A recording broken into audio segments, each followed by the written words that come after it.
आज की अहम मुद्दों पर। नमस्कार, मैं वीरेंद्र कुमार और आप देख रहे हैं भारतीय सहारा समाचार, जन जन के बुलंद आवाज। आज हमारे साथ बातचीत करने के लिए मौजूद हैं सपा के वरिष्ठ नेता पंकज मिश्रा जी। जिस तरह से आगामी लोकसभा चुनाव के पहले सपा पार्टी से भगदड़ मची है और भाजपा ज्वाइन कर रहे हैं, उसी क्रम में मुगरा बादशाहपुर की पूर्व विधायक डॉक्टर सुषमा पटेल, जो अभी हाल में ही सपा छोड़कर भाजपा ज्वाइन की है, उन्हीं को लेकर आइए बात करते हैं। सबसे पहले आपका भारतीय सहारा में स्वागत है। बहुत बहुत धन्यवाद। अभी हाल में ही पूर्व विधायक और सपा की नेत्री जो हाल में भाजपा को ज्वाइन किया है, उनको लेकर क्या कहेंगे? जो है देखिए, सबसे पहले तो पूर्व नहीं, मैं कहना चाहूँगी भूतपूर्व विधायक, चूँकि 2017 में माननीय डॉक्टर सुषमा पटेल जी ने मुगरा बादशाहपुर से चुनाव जीता था और 2022 में पुनः वो मड़ियाहूँ से, जो कि उनकी गृह विधानसभा लगती है, जिनका घर वहीं पे है, उनके सास और उनके ससुर भी वहाँ से विधायक रहे हैं, तो अपने घर की जो अस्मिता है, उनके सास ससुर चूँकि वहाँ से विधायक रहे, वो भी वो नहीं बचा पाई और चुनाव हार गई। तो भूतपूर्व नहीं, भूतपूर्व विधायक कहिए मेरे ख्याल से। उन्होंने आरोप लगाया है कि सपा पार्टी जो है ये गुटबाजी बनकर रह गई है और जाति विशेष की पार्टी है और उसमें नेता एक दूसरे का पैर काटने में लगे रहते हैं। इस विषय में क्या कहना चाहेंगे? देखिए, इस विषय पे मैं सिर्फ इतना ही कहना चाहूँगा कि पार्टी और विचारधारा व्यक्ति विशेष से बहुत परे होती है। हम रहे न रहे मैं कल को, लेकिन ये विचार और ये पार्टी सदा शाश्वत है और चलती रहेगी। तो क्या फ़र्क पड़ता है सुषमा पटेल जैसे लोग आएँ या चले जाएं? पार्टी की सेहत पर इसका कोई फ़र्क नहीं पड़ता है। हाँ, पार्टी को लगा था कि कुछ मजबूत सिपाही लोग ये लोग हो सकते हैं, तो इनको एक अवसर दिया था पार्टी ने और संपूर्ण सम्मान भी दिया था। आपने देखा होगा कि माननीय सुषमा पटेल जी जो हैं, उनकी फ़ोटो निरंतर डिम्पल यादव जी के साथ, अखिलेश यादव जी के साथ, उनके बगल में खड़े होके आप देखते होंगे निरंतर पोस्ट होती रहती थी।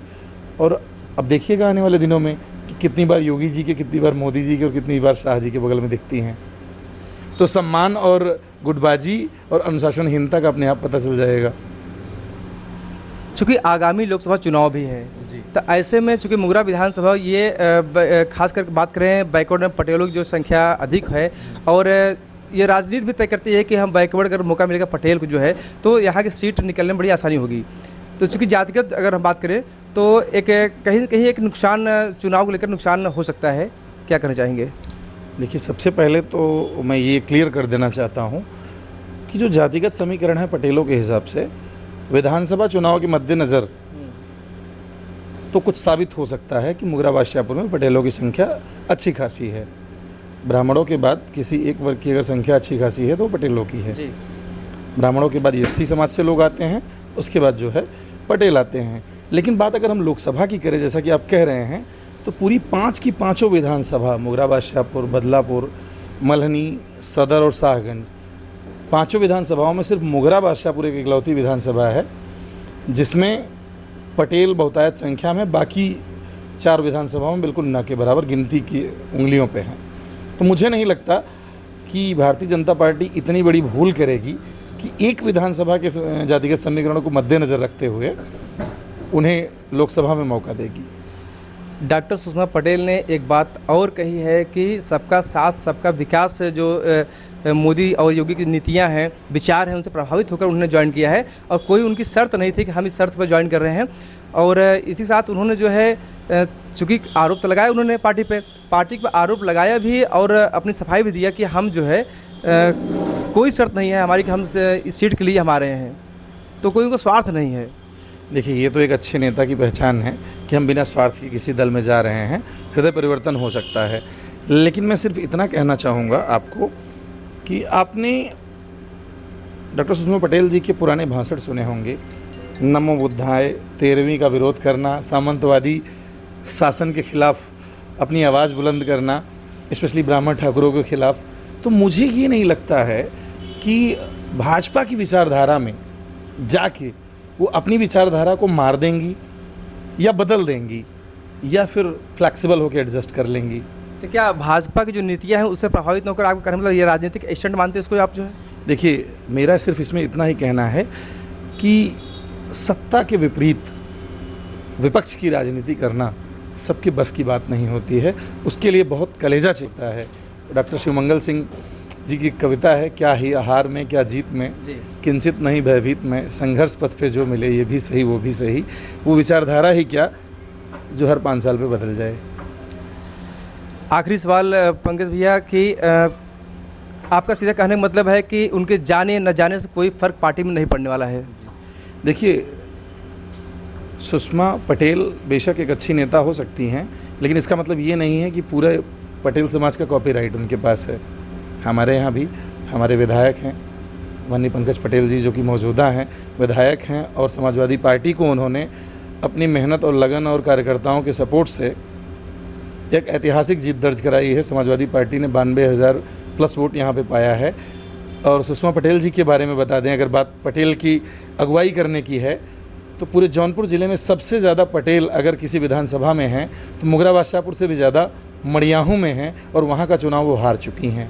तो मुझे नहीं लगता है कि पटेल समाज की सारी स्वीकार्यता उनके साथ है। ये ज़रूर हो सकता है कि भाजपा चूँकि हर उस एक बिंदु पे कार्य करती है जो उसे चुनाव जिता सकता है, तो भाजपा को लगता है कि उसके लिए वोट मांगने का काम कर सकती है मुगराबाद शाहपुर में वो, तो हो सकता है। इन बातों को मद्देनज़र रखते हुए, और बाकी क्या प्लानिंग है क्या स्ट्रेटजी है ये तो विधायिका जी खुद ही बता सकती हैं। वैसे मेरी शुभकामनाएं उनके साथ हैं। ईश्वर जो है उनको स्वस्थ व सफल जीवन दे और उनका भविष्य उज्ज्वल हो जहाँ भी रहें। लेकिन कहने का मतलब सिर्फ इतना ही है जाते जाते कि ये राजनीति नहीं, इसे स्वार्थ की राजनीति कहते हैं। कि आप जिनके खिलाफ बसपा में रहते हुए उन्होंने निरंतर ब्राह्मण, क्षत्रिय और यादवों के खिलाफ आवाज़ बुलंद की कि हम इनकी बस्तियों में वोट मांगने नहीं जाएंगे। इसके वीडियो और आपको एविडेंस भी मिल जाएंगे बातचीत करते हुए, ऐसा लोग कहते हैं। वो भी उनका राजनीतिक स्टंट हो सकता है। और उसके बाद जब सपा में आई तो उस लिस्ट से यादव इरेज कर दिया गया, ब्राह्मण ठाकुर सिर्फ बचे। नहीं तो चुनाव हारती नहीं, 1200 वोट माने कुछ नहीं होता है।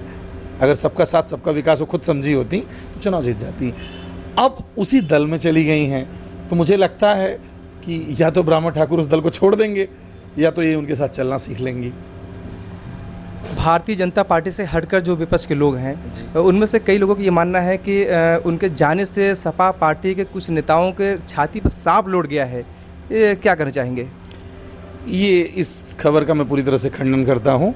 समाजवादी पार्टी में इस तरह की कोई सोच नहीं, कोई प्रतिस्पर्धा नहीं है कि किसी के जाने से किसी को बहुत दुख है।